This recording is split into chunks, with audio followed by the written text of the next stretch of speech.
friends from around the world. My name is Dr. Samuel Jacobs-Abbey. I'm the Executive Director at the Jacobs-Abbey Global Institute for Leadership Studies. As you may all have heard already, the Jacobs-Abbey Global Institute for Leadership Study is a research institute based in the Washington, D.C. area. The purpose is to promote good governance and also to ensure that the capacity of people are empowered. Today, it's a great honor to introduce you to one of our innovative skills and our innovative programs called Change Makers Forum with Dr. Samuel Jacobs-Abbey. Now, Africa, as most of you may have been aware, is confronted with a myriad of challenges which have beset the continent's growth and development. Since the time of independence from colonial rule, different approaches to finding solutions to these challenges have been preferred, but without much success. It is against this backdrop that the Jacobs-Abbey Global Institute of Leadership Studies, in partnership with the Academy of African Scholars for Social Change, introduced the program Change Makers Forum, a platform where scholars become catalysts to promote positive social change. The 30 minutes once a month episode is heard on Facebook, YouTube, LinkedIn, and also on our website. Uh, the show seeks to address global issues, leadership challenges, social change projects, among many. The guests for these programs will include, but not limited to, doctors, entrepreneurs, lawyers, publishers, activists, diplomats, um, gender advocates, entertainers, among others, to talk about social change implication. And so, as you can clearly see, this is a gold standard of our time to ensure that we bring solutions to the real problems. Now, we will take a quick commercial break, and when we come back, I will introduce my guest to you. This one is somebody I just love dearly from my heart. I have known her for many, many, many, many years, and we come a very long way. We have great respect for each other and great appreciation for the work we do. So, hanging right there, we'll be right back.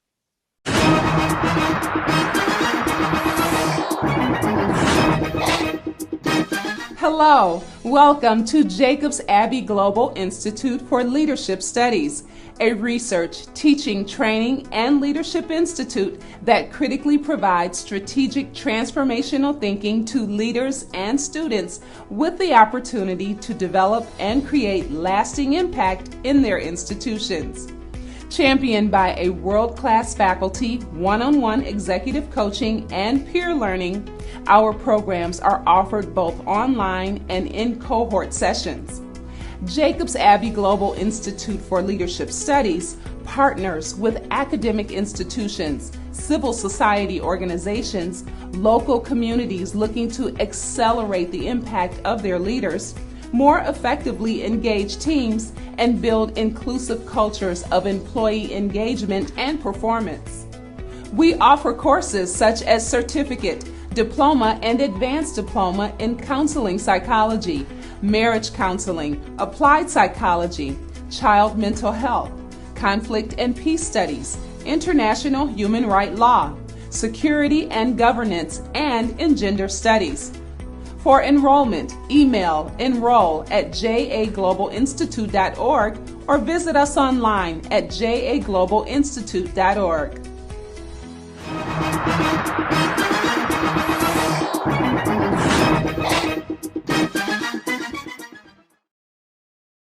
All right, so welcome back from our quick commercial break. And like I said, I want to take this opportunity to welcome all of you once again to our show, Change Makers Forum with Dr. Samuel Jacobs-Abbey, a program initiative by the Jacobs-Abbey Global Institute for Leadership Studies, and also in partnership with the Academy of African Scholars for Social Change. So, Ms. Olufenke Okene is a highly sought after a corporate trainer, coach, and motivational speaker.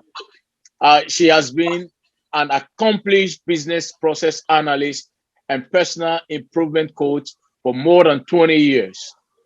So Kenny is a high octane team leader and a motivator who had led multiple teams into record breaking achievements in several business niches. She hosts an MBA, a certified trainer for several uh, multinational organizations, including Leap Africa, Junior Chamber International. She is also a consultant to governments and the private sector in the area of business process improvement. She currently serves as a mentor with Apprentice Worldwide. She is the director of operations at the American Internet Business School. Funke, as I usually affectionately call her, is a life story. Is one of a breaking glass ceiling and a living example of limitless uh, opportunities or possibilities, if I may. And so, welcome. It's my pleasure to have you on our show today, Funke. How are you? I'm fine. Thank you for having me here, Sammy. It's It's just a long time, you know. I know we've known each other since the 90s, right? We met in was it 97, 98? That's been Yeah. amazing. It's been a ride. Wow. So it's a pleasure to have you on my show. So let's begin our discussion. Can you share light on the purpose of this book and what it was meant to achieve? Thank you for asking me that question, Sammy. Now, I'll give you a brief background for you to understand how the book even came about. In 2016, I had a double whammy year. I started the year with both my parents alive. In August, I lost my dad. In November, while I was in transit to his funeral from Orlando, Florida to Nigeria, I lost my mom. So when I got to Lagos, when I arrived in Lagos, both of them were in the morgue. And Wow. being the eldest, you know how it is in our West African culture when you're the eldest child of a family, all responsibility is yours. All decisions are yours to make. So I went into autopilot mode, took care of my dad's funeral. And while we were at my dad's funeral, I was planning my mom's funeral at the same time. Did all Wow. that. And we buried my dad on Black Friday, the day after Thanksgiving. So it was the weekend, that Thanksgiving week when everyone should be happy and be in a joyful mode. I was burying both parents, and the day after I buried my dad on of Saturday. On Tuesday, we started my mom's funeral rites, but I had to fly back to the United States because I did not know I was going to lose my mother. Hmm. I flew back and started preparing for exams. Oh my goodness. So I didn't have the luxury, I'll borrow that word, to grieve my parents. And it threw me off. There are a lot Hmm. of things that we bottle up inside that affect our behavior and how we make decisions.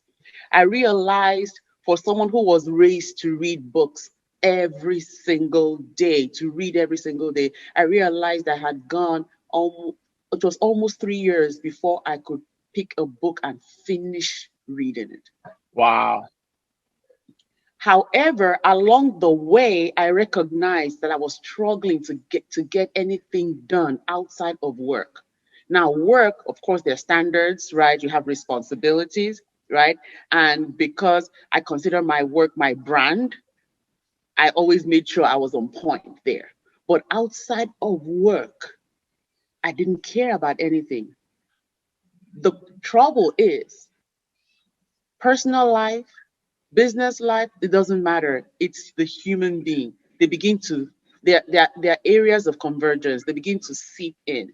And then I told myself that if I did not take care of this problem, this procrastination that was eating up my personal life, it would eventually eat up my business life. It would eventually eat up my professional life. So I started journaling and writing down what I did to overcome the grief. You don't Great. Yeah. you Mhm. don't fully overcome the grief, but I had to acknowledge that I ran away. I was afraid to grieve because I felt I would break down if I grieved, and I didn't have the luxury to do so. So I faced those issues and started working myself out of procrastination, because perfectionism is like a twin of procrastination. One could, That's right. pretend, oh, I'm just being a perfectionist, I want to get everything right, but if you really dig down into, you're procrastinating. So Define Inertia started as a journal to myself, the conversations I had with myself. If you read, I'm sure you've read my book, it's more conversational. You can hear, I've heard people say it's like hearing you speak. That's right. That's right. That's right. In fact, Hear your that voice. is absolutely true because when I was reading the book, I look at your bio. You know, you called yourself a living example of limitless possibility. Mhm. And so, can you spend few minutes to walk us through that journey? And are there any resources or even advice that really help on your journey? Yes, you will relate with what I'm about to tell you. Well, being an immigrant in the United States, had to find my feet all over again, right? That's right. Adapting to the new environment, adapting to the new English. I'm going to say new English because we speak British, West African, Anglophone West Africa, we speak British English. The way we use words is different from the way American English a lot of times That's uses right. words. Okay. So adapting to the environment, being here on my own, coming here on my own without family, and finding my feet. That really is what that's talking about. Overcoming fear, overcoming self doubt, right? Surrounding myself with um, with good people who may have a different vision for me, but at the same time, they want me as the person to succeed. Got you. Got you. So, Got you. so it's not about just having people who share your vision for you, but they love you enough to let you take the path you believe is best for you, and they are there to support you, even though they may not see exactly what you are seeing, but they're there to support you and let you know that we've got you. So for me, one of the Wow. best I would tell anyone who is an immigrant or who is struggling to find their feet is be willing to listen to other people who may have varying opinions. But the one thing you must look out for is, do they have your interest, you as the individual, outside of your goals, you as the person, do they have your interest, your best interest at heart? If the answer is yes, then you're safe with those people. Got you, got you. So getting back to your book, you also mentioned that it was originally a love letter written to yourself. Now, I find that very fascinating. So, can you share a little bit how did that? Because I've read the book from cover to cover, and it's interesting when you start reading the book, you feel like somebody just sitting in front of you and talking to you, having a conversation with you. And so when I came to the realization that you had suggested that the book was originally meant to be a love letter for yourself, that caught my attention, and I wanted to ask you to give us some brief insight into that. Yet it started as a love letter to myself because because I realized that the best advice that I got came from within me. You know, being a coach, being someone who was raised to take responsibility for everybody else. I was raised to find solutions for others. So a lot of times I stepped out of myself and talked to myself like I would talk to somebody, like I was talking to a third party. And that's how I weaned myself out of that pit of procrastination. I just looked at myself in the mirror and then took Olufunke out of the situation, and Olufunke, the coach, Olufunke, the motivator, Olufunke, the productivity expert, right, started talking to the Olufunke who was struggling with something. And that's how I started raising myself up again. Wow. That's powerful. And viewers, I just want you to know that sometimes when you go through challenges and like Riley said, at one end you are the one out there inspiring people, and at the other end you are the one suffering. I want you to get a copy of this book and begin to write love letters to yourself. Peradventure, you will be able to overcome challenges just as she overcame her problems and challenges. I will take a next commercial break, and when we come back, we will continue our conversation with our.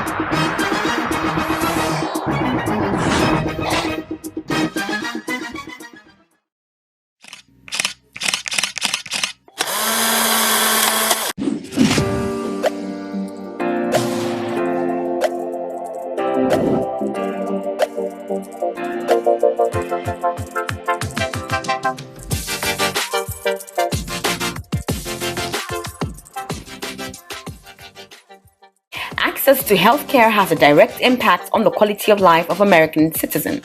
The book, Perception of Physician Influence on Healthcare Accessibility, answers the major questions in the healthcare system, the problems it faces, and the possible solutions available. It throws a light on accessibility to healthcare in the USA and the role physicians play in making this possible. The author, Dr. Samuel Jacobs-Abbey, is the Executive Director of the Jacobs-Abbey Global Institute for Leadership Studies. He is an expert in healthcare management and policy and specializes in global health diplomacy and public health policy. He is a frequent speaker at the United Nations. This is a must-read for all physicians seeking to make healthcare in America more accessible to their patients across the USA. If you don't like to read, you haven't found the right book yet. Get your copies of the book, Perception of Physician Influence on Healthcare Accessibility, on Amazon, Apple Bookstore, Kobo, Nook, Google Books, Publishers, and all major digital bookstores across the globe. Contact Dr. Samuel Jacobs-Abbey via Twitter, Instagram, Facebook, and LinkedIn through the JA Global Institute.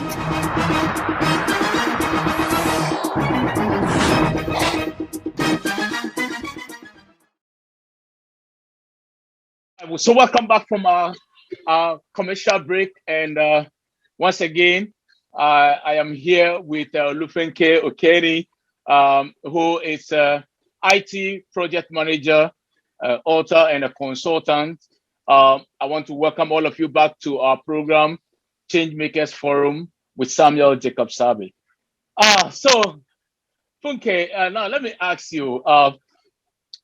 Let's now move from the book into the realities of situations that we deal with, particularly in Africa. So the general picture of Africa in the mid-90s, and you and I can still remember our efforts in changing Africa as young people. So the general picture of Africa in the mid-90s is that of a region full of enormous potential to be an economic giant in the world. Its human and natural resources have barely been tapped. However, though, in the global arena, Africa still stands out as a continent engulfed in civil and political conflicts, poor economic performance, and deepening poverty.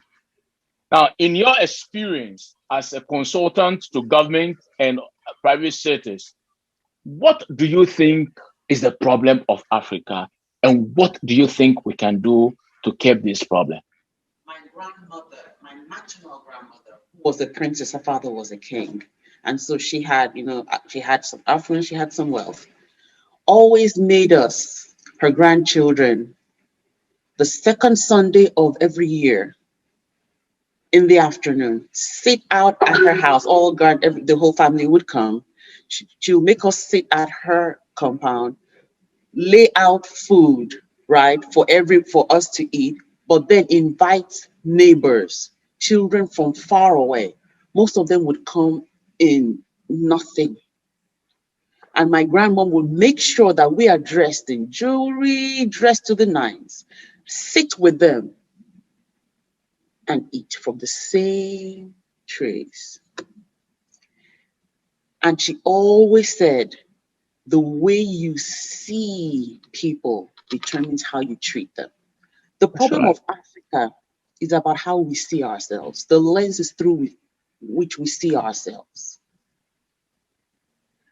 Africa is still so much in the grasp of external influence. It's still much under the grasp of external influence.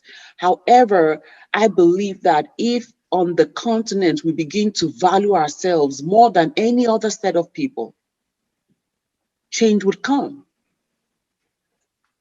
One of the things I abhorred hearing on the continent is leaders saying, "Oh, when I was in America," Sammy, I'm sure you've heard those many times. In America, when I was in England, and you are in position of power right there in Nigeria, in Benin, in Congo, and you cannot implement some of the things you saw abroad in your own country to help your people live better. The absence of infrastructure and long-term sustainable development is a problem. But it's still tied to how we see ourselves. If we see ourselves of deserving the best, some standards that we consider high class will become normal. They will no longer be high class. And once they're normalized, everyone will have access to them. But when leaders consider good roads as a privilege for the people, then they believe the people owe them so much for the leaders to even give the people good roads. It's all about how we see ourselves, Sammy. Until Africans begin to see ourselves as worthy, just worthy. We are human beings and we're worthy. There will be no change. There will be no change there. When I go home, I typically tell the people, don't consider me extraordinary because I live abroad, because you hear the accent, right? No, that's right. You're just like me. Communicate with me just like you would communicate with the next person next to you. And I've received all kinds of feedback. Some people think that's a sign of a great humility, which I don't understand. And some people just don't even know how to accept that open door that, look, just talk to me, I'm here. But it's because it's so ingrained in them that they should see themselves as inferior and low class. And it's really a problem of the continent. Wow. So the thing that caught my attention from what you said was that people in charge of the countries in Africa, particularly those in political leadership, majority of them either have schooled outside of the continent of Africa, have acquired skills and knowledge, and yet when they get back to the continent of Africa, the system corrupts them and they become much irresponsible, if I understand correctly. But the question to you is that as a consultant, if you have the opportunity to advise the government of the Federal Republic of Nigeria and other countries in Africa, what 3 areas of recommendation will you suggest to them as to how to change the current challenges Africa is facing? 3 areas that I'll advise them on. Mhm. 1, infrastructure. Okay. 2, identity. Okay. 3, money. Infrastructure, because it's the most basic necessity any society should have. So it should be completely unacceptable for there to be no infrastructure in Nigeria. It shouldn't be a thing of pride. It should be, the absence of infrastructure should be a no-no. Engaging in infrastructural projects shouldn't be a thing of pride anymore. That, oh, I tarred some couple of roads and we built some schools. No, that shouldn't be a boast. That should be necessity. They should take it out from the list of accomplishments.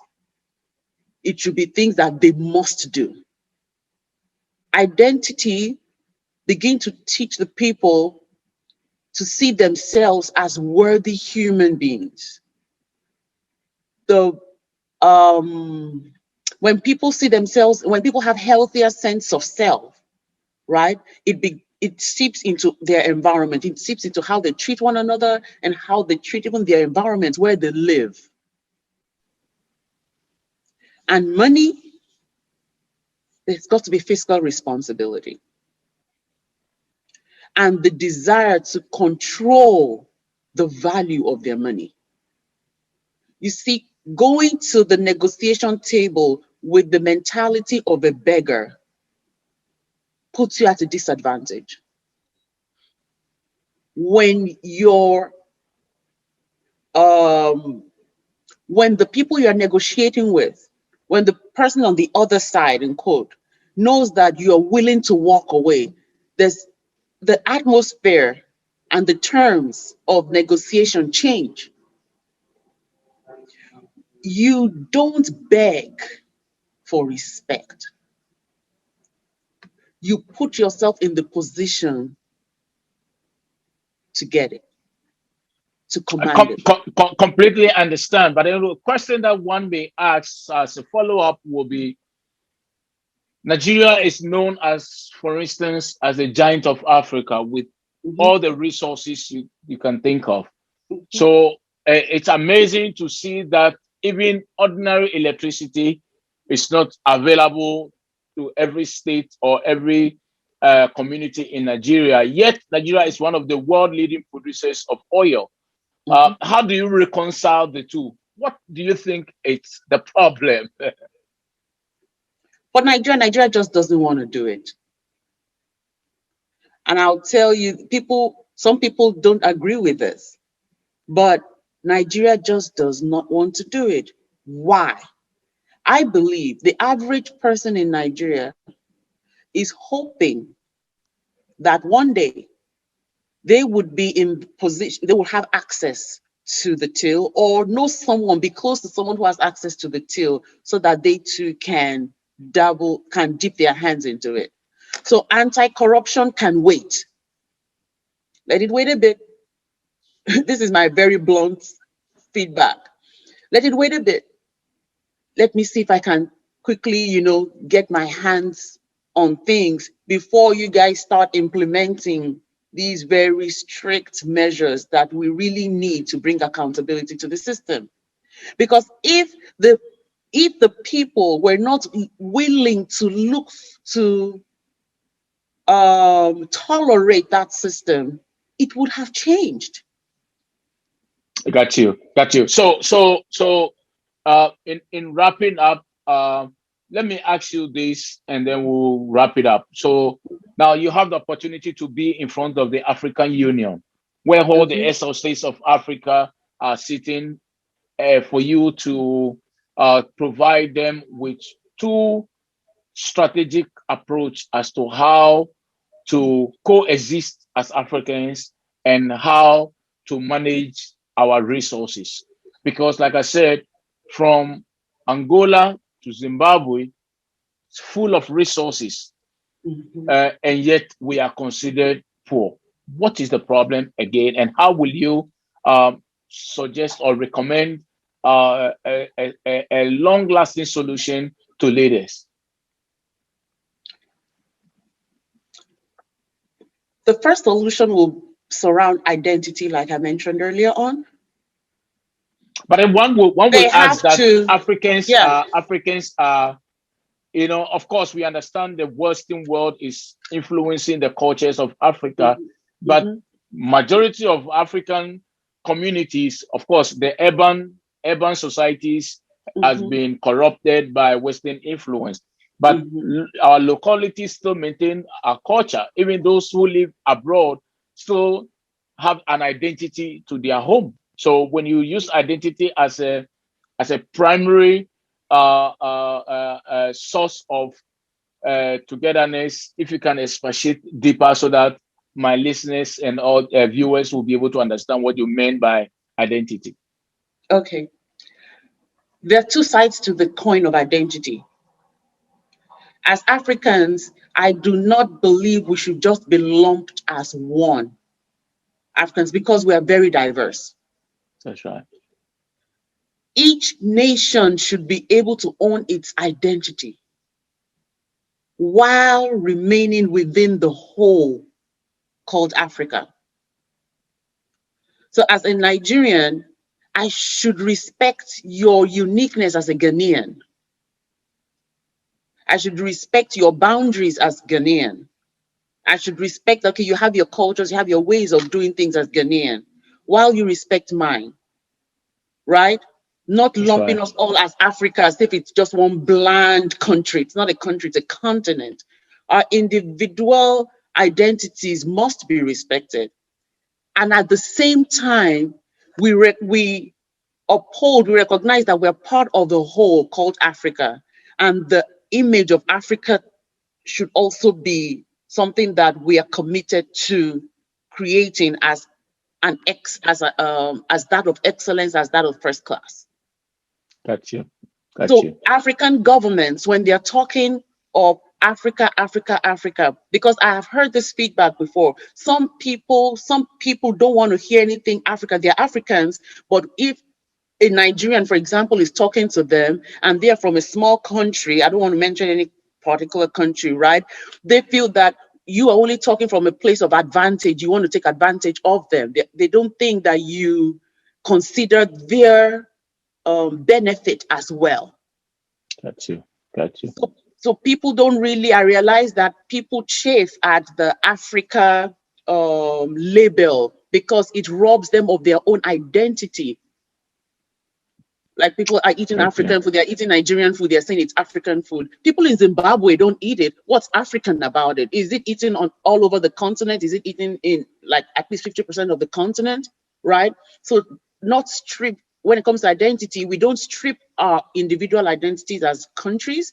However, we recognize that what happens with one person, with one country, impacts the other. And we stand as brothers, we stand as one system, as one unit to defend ourselves, defend one another, and be there as siblings on the continent for one another. So that's really important so that every African country will feel heard.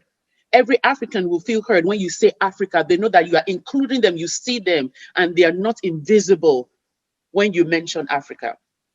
Got you. So there's a question that I ask all my guests, and I will ask you that question as well. Do you think it's time for the United States of Africa? I don't think so. Why?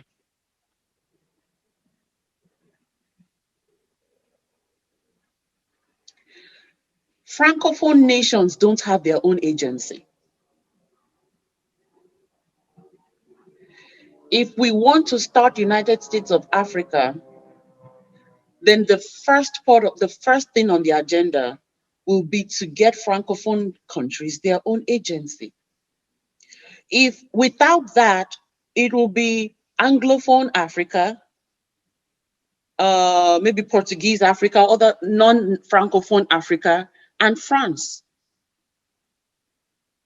And France controls the economy of so many countries. Francophone Africa is quite large. That's right. Until they have their agency, at the United States of Africa wouldn't work. Got you. Got you. Wow. It's a great conversation. I will take a quick a wrap up commercial, and when we come back, our guest Funke will wrap up our conversation for us. Stay tuned, and we'll be right back.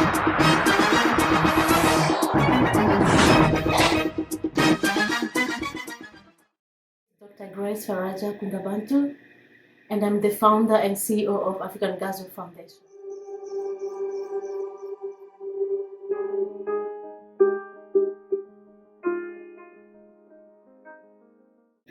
African Gazelle Foundation exists to bring change by supplying girls with a free education.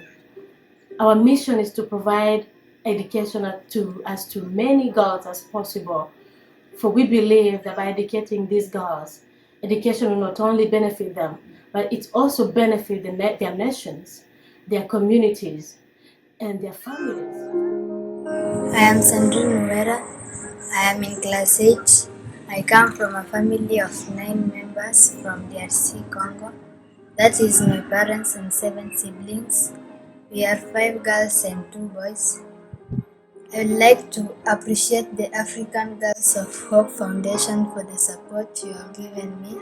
You have paid my fees, and my hopes of a brighter future is guaranteed.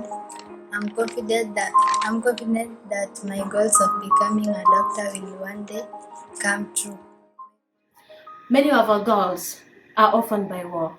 These are the girls that have gone through different atrocities, different wars, and different circumstances in their lives. I'm in class 7. I come from a family of 8 members, 6 girls and 2 parents. My hometown is in Bungoma, one of the most remote areas in the country. I was taken by my aunt who took me when I was young, and she came to live with me here in Nairobi at her place to support me because my parents were having challenges in paying fees. Most of the time I was sent home because of fees. When I grow up, I would like to be a journalist. I appreciate African Girls Hope Foundation for support, and I promise to work extra hard as a way of showing my appreciation and earn good results. Thank you very much, and may God bless you and bless the work of your hands as you continue helping girls to achieve their goals and pursue their dreams. These girls have gone through a lot of difficulties, but as an organization, we believe that we can bring hope and bring smiles back to their faces. Join us, support us, and let's help the most vulnerable in our community. God bless you. These girls need our help. We need to support as many girls as possible. That's our mission. But we can do it by ourselves. We need your help. We need to stand together and give hope to these girls. Let's stand together as we transform the lives of these vulnerable girls and young women who are the future generation of our nations.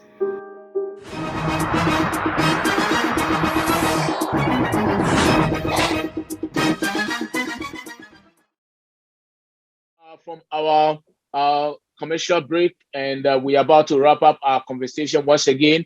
My name is Dr. Samuel Jacobs-Abbey, and I'm the host of the program Change Makers Forum, which is an initiative of the Jacobs-Abbey Global Institute for Leadership Studies in partnership with the Academy of African Scholars for Social Change. Of course, with great support from our partners, Girls Excellence Movement, Be Inspired Radio Station, Nurses Bond, Aspiring Leaders Club, African Girls Hope Foundation, and a host of institutions that support this initiative. Welcome back, Funke. Great. So I know in your life journey you've met a lot of obstacles and a lot of hurdles as you share with us. And one way or the other, you overcame each one of them by the special grace of God. I know that sometimes it's good to have a mentor. It's good to have an inspirer It's good to have somebody who will keep bringing inspiration to you. Do you mind sharing with us as we wrap up? Who is that mentor, and how did that person inspire you to overcome all challenges and hurdles that you confronted on your journey of life? Okay, thanks for asking that. I have been fortunate to have more than one mentor, right? Some, I mean, I have mentors that I've never met. Some of them are dead. I read their books over and over. Oh, there we go. The phone. Over and over again because their lives are so rich. But I'll talk about one of the people that's still alive today that I've learned a lot from, and that is Dr. Okwebanwo.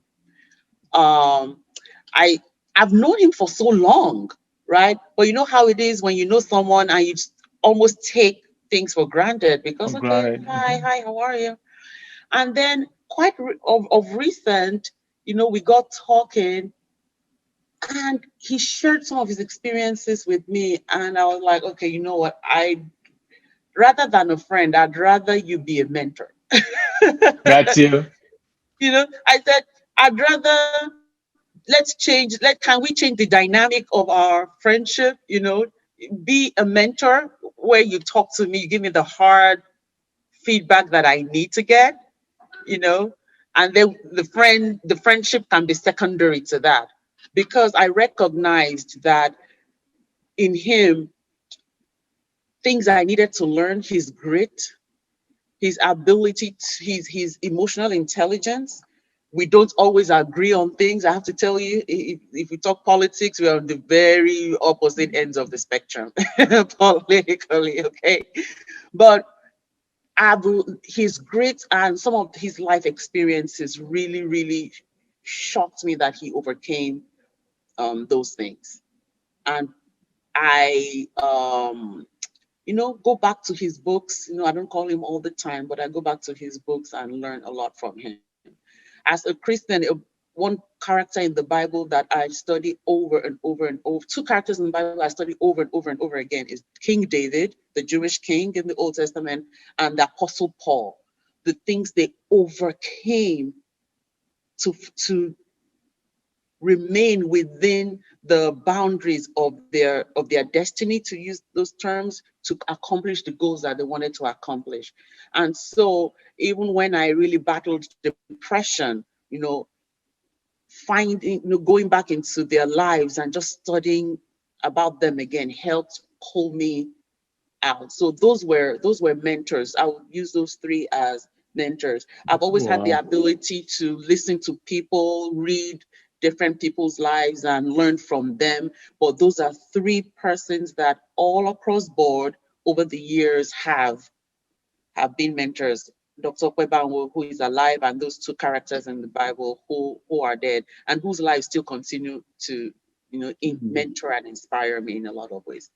Wow, wow. Well, watch out for a book that I'm authoring entitled "The Strategies of the Overcomers," Mm, and that includes David that you cited as mm, well, and how he strategically overcame a lot of challenges in his life that mm, ordinary person wouldn't survive it. You will not even be able to overcome that wrath of God, but he did because he had a secret that most leaders never had, ability to recognize our error and ability to apologize when the need be, ability to be yeah. humble when we are corrected.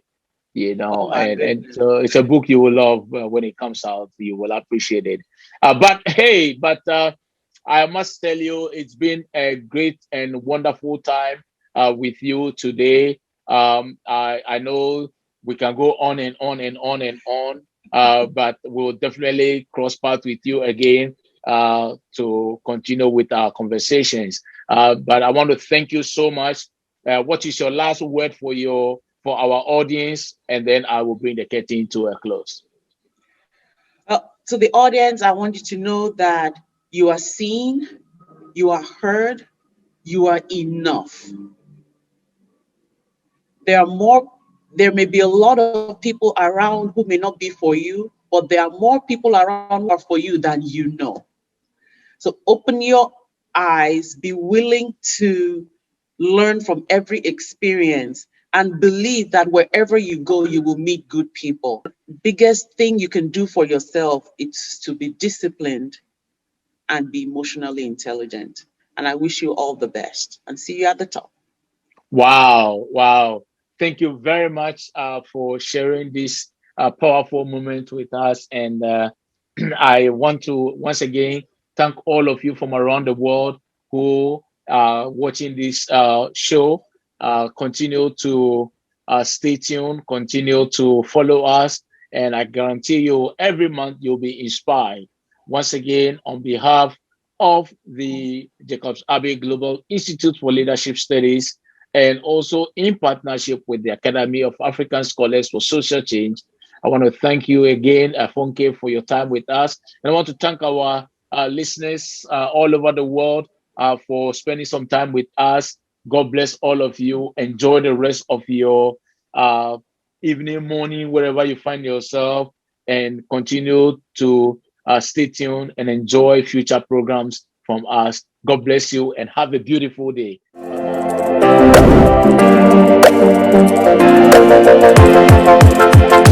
Bye-bye.